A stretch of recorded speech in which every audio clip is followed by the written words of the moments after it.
No final de 1938, Freud estava refugiado em outro país, vítima não apenas da perseguição de um regime, mas também de uma cruel doença que o atormentava. O psicanalista mais famoso do mundo estava pagando caro por seu vício em tabaco, que mantinha há mais de 60 anos. Mas suas dores não o afastavam de sua vocação. Freud era um obstinado. A psicanálise, sua força motriz. Mesmo convalescendo, continuava atendendo seus pacientes, apesar de toda a fragilidade e dos seus mais de 80 anos. No início de 1939, a doença havia avançado tanto que os cirurgiões precisaram remover sua mandíbula para colocar uma prótese no palato. Naquele momento, ele já tinha sido operado num total de 33 vezes por motivos relacionados à sua condição. Como se isso não bastasse, recusava-se a tomar os analgésicos que poderiam aliviar a dor, argumentando que preferia pensar em meio ao tormento do que não estar em condições de fazê-lo com clareza. Para alguém que havia passado toda a vida usando o intelecto, essa seria a pior punição. Anestesiar sua ferramenta seria uma dor muito pior que as dores de um câncer terminal. Em meados daquele ano, a situação havia piorado. Ele tinha perdido a audição do ouvido direito e suas feridas exalavam um odor difícil de suportar. A doença havia avançado pela bochecha, dificultando a capacidade de engolir e até mesmo de falar corretamente. Apesar do sofrimento atroz, Freud permanecia focado em suas tarefas profissionais. Em agosto, o esgotamento tornou impossível continuar. Resignado, cancelou todas as suas consultas e fechou seu consultório. Aos poucos, começou a se despedir dos seus amigos, familiares e pacientes. No mês seguinte, a situação se tornou insustentável. Em 21 de setembro, o pai da psicanálise lembrou ao seu médico particular algo dito em sua primeira conversa. O médico não apenas havia prometido sempre dizer-lhe a verdade sobre seu estado, como também havia feito outra promessa, que cumpriria apenas 2 dias depois. Mas não nos adiantemos. Por que Freud é considerado o pai da psicanálise? É verdade que tinha certa fixação com símbolos fálicos? Qual é a impressionante história que o conectava a Adolf Hitler? E por que ele recomendou interná-lo quando Hitler tinha apenas 6 anos? Para responder a essas perguntas, precisamos voltar no tempo, especificamente dia 23 de setembro de 1939, o dia da morte de Freud. Sigmund Schlomo Freud nasceu em 6 de maio de 1856 em Freiberg, Morávia. Aos 3 anos, sua família mudou-se para Viena, Áustria, devido às dificuldades econômicas. Ali, Freud passou a infância livre de influências religiosas ou nacionalistas, apesar de sua origem judaica. Como já vimos anteriormente no nosso canal, aos 17 anos, após uma experiência com Goethe, decidiu se dedicar à ciência, começou a estudar medicina. 4 anos depois, devido ao crescente antissemitismo em Viena, Freud decidiu mudar seu nome. De Sigmund, passou a chamar-se Sigmund. Após aprender espanhol de maneira autodidata, Freud e seu amigo Eduard fundaram uma espécie de sociedade secreta chamada Academia Castelhana. Usavam pseudônimos retirados de O Colóquio dos Cães de Miguel Cervantes. Scipion para Freud e Berganza para Silberstein. Em 1880, Freud conheceu uma figura essencial para sua trajetória, o médico Joseph Brauer. No ano seguinte, formou-se em medicina e 2 anos depois começou a trabalhar no Hospital Geral de Viena. Brauer se tornou colega, amigo íntimo e quase um pai. Era 14 anos mais velho e o ajudava com conselhos e até com apoio financeiro. Ambos atendiam os pacientes com transtornos psíquicos, principalmente mulheres da burguesia vienense diagnosticada com histeria. Os dois, após jantares na casa de Brauer, sentavam-se com taças de conhaque para o exercício do que chamavam de limpeza de chaminé, um momento íntimo para falar livremente sobre suas questões íntimas, um pequeno ensaio do que se tornaria a ferramenta mais importante da psicanálise, a livre associação de ideias. Entre essas pacientes destacou-se Ana O. nome fictício da jovem Berta Pappenheim, de 21 anos. Ela apresentava anorexia, paralisias e uma grave dificuldade de fala, sintomas que surgiram após a morte de seu pai. Brauer aplicou nela o chamado método catártico, que consistia em induzir o estado hipnótico para que o paciente recordasse e verbalizasse traumas reprimidos. A expressão dessas emoções buscava eliminar sintomas derivados do trauma, mas o tratamento foi rapidamente interrompido quando a paciente desenvolveu um vínculo amoroso imaginário com o médico. Brauer, então, transferiu a paciente para Freud e lhe ensinou o método. A paixão da paciente provocou grave agito na comunidade quando Ana, acompanhada da família, aporta até o consultório de Brauer com uma suposta gravidez fruto de uma relação com o então médico responsável por seu tratamento mental. Era tudo fruto de fantasia, de intensos sentimentos amorosos reprimidos que surgiram no curso dos atendimentos, o que foi relatado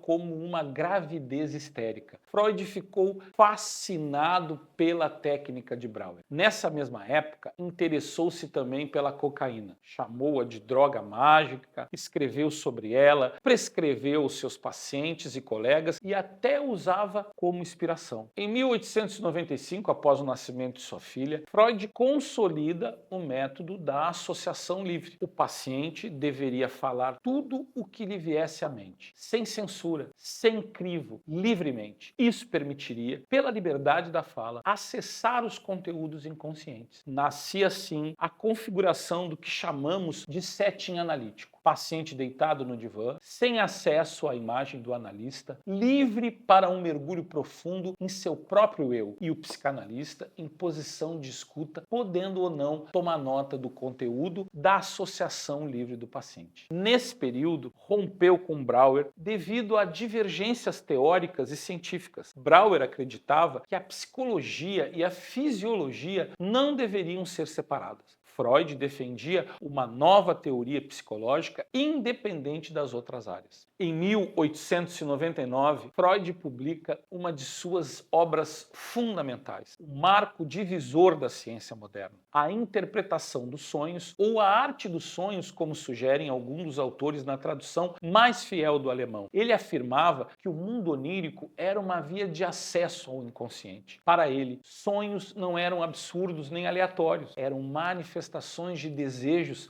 e conflitos reprimidos. Durante o sono, as atividades conscientes entravam em relaxamento e o sensor, entre aspas, do pré-consciente deixava de atuar e assim o inconsciente modulava conteúdos, acomodava vivências traumáticas, desejos e questões doloridas e reprimidas, distorcendo esses elementos, criando imagens simbólicas que exigiam escuta e interpretação profunda. Foi nessa obra que Freud apresentou ao mundo conceitos como o ego e também uma série de símbolos oníricos polêmicos. Muitos deles tinham conotações sexuais, tema recorrente em sua teoria. Objetos longos representavam o falo, recipientes, a vagina, frutas, os seios, escadas e elevações simbolizavam o ato sexual e sonhos com quedas de dentes representavam para Freud algum medo associado à masturbação. Todas essas novas teorias, novas e progressistas, geraram resistência e indignação, mas também grande fascínio. Em 1902, aos 46 anos, Freud recebeu o título de professor extraordinário e tornou-se oficialmente reconhecido como criador da psicanálise. Criou em sua casa um grupo de estudos, Sociedade das Quartas-Feiras, que logo cresceu e debatia temas de psicologia e neuropatologia e de psicanálise. Essa é oficialmente, até hoje, a IPA, Sociedade Internacional de Psicanálise. A IPA, e somente ela, que chancela oficialmente os institutos de educação que formam psicanalistas e analistas de datas pelo mundo afora. Em 1909, 19, foi homenageado pela Universidade de Clark, nos Estados Unidos, e convidado para realizar conferências que se tornaram famosas. 5 lições de psicanálise. Acompanhado por Jung e Sandor Freund, Freud recebeu reconhecimento internacional, mas divergências internas abalaram o movimento psicanalítico e em 1911, 7 membros, incluindo Adler, deixaram a Associação Psicanalítica. Em 1923, Freud recebe o diagnóstico da doença que aniquilaria com seu corpo. Aos poucos, sua condição piorou. Em 1938, foi declarado inimigo do Terceiro Reich, tanto por ser judeu, quanto por suas ideias serem consideradas transgressoras e contrárias ao nazismo. Seus livros foram queimados e sua família passou a ser perseguida. Após a prisão de 2 de suas filhas e a invasão do apartamento de um filho, Freud, então, com 82 anos, percebeu que só havia uma saída: fugir. Ele se exilou em Londres, como já falamos aqui no canal, onde continuou trabalhando até os últimos dias. Mas a morte não se deixa enganar. Em 23 de setembro de 1939, seu médico pessoal Max Schur cumpriu a promessa de poupá-lo do sofrimento. Após 3 injeções de morfina, Sigmund Freud morreu aos 83 anos, vítima de câncer na mandíbula. Suas cinzas foram depositadas em uma ânfora grega, um dos seus objetos favoritos. O último ano de sua vida, marcado pelo sofrimento físico e pelo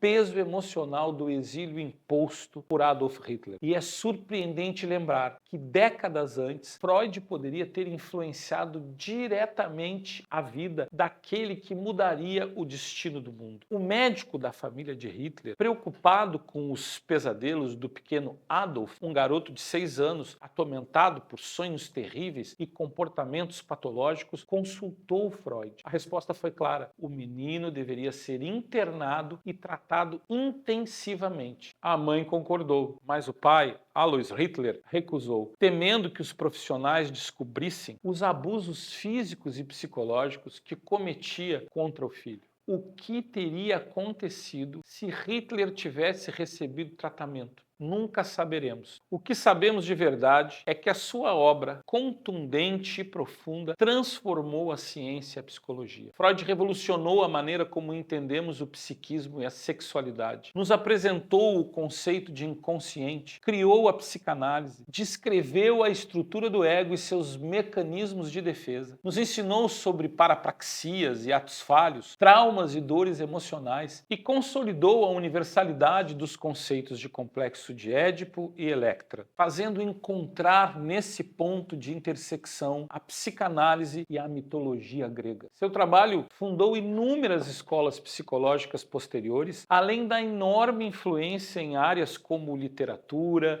cinema, filosofia e cultura popular. Nos impetrou o que chamamos de ferida narcísica quando afirmou que o homem que acreditava ser imagem e semelhança de Deus possuía uma parte, uma porção sua desconhecida de si mesmo. O seu próprio eu não era senhor em sua morada. Seu legado nos lembra que explorar, compreender e aprofundar saberes com coragem e sem medo de opositores é o ofício de todo cientista qualificado. Assim como a teoria psicanalítica nos revelou que o inconsciente não se adapta, ele se impõe, ele se comunica, mesmo a revelia, muitas vezes por meio dos sintomas, a angústia, o mais conhecido deles, assim também a psicanálise é por fundação transgressora, profunda e atemporal. A metapsicologia freudiana segue seu curso de explorar permanentemente a mente humana como processo contínuo e fascinante. Como ele mesmo dizia, a meta da vida é a morte, mas nada mais fascinante do que ser amado e eternizado por uma multidão de anônimos. Embora sua morte tenha representado uma perda gigante para a humanidade, Freud e a psicanálise seguem mais vivos e necessários do que nunca, especialmente em tempos de telas, desordens de dependência de jogos, likes, posts e selfies, sempre disposta para novas interpretações. Você gostou desse vídeo? Se inscreva no canal, deixe o seu like e nós nos encontramos na nossa próxima aula.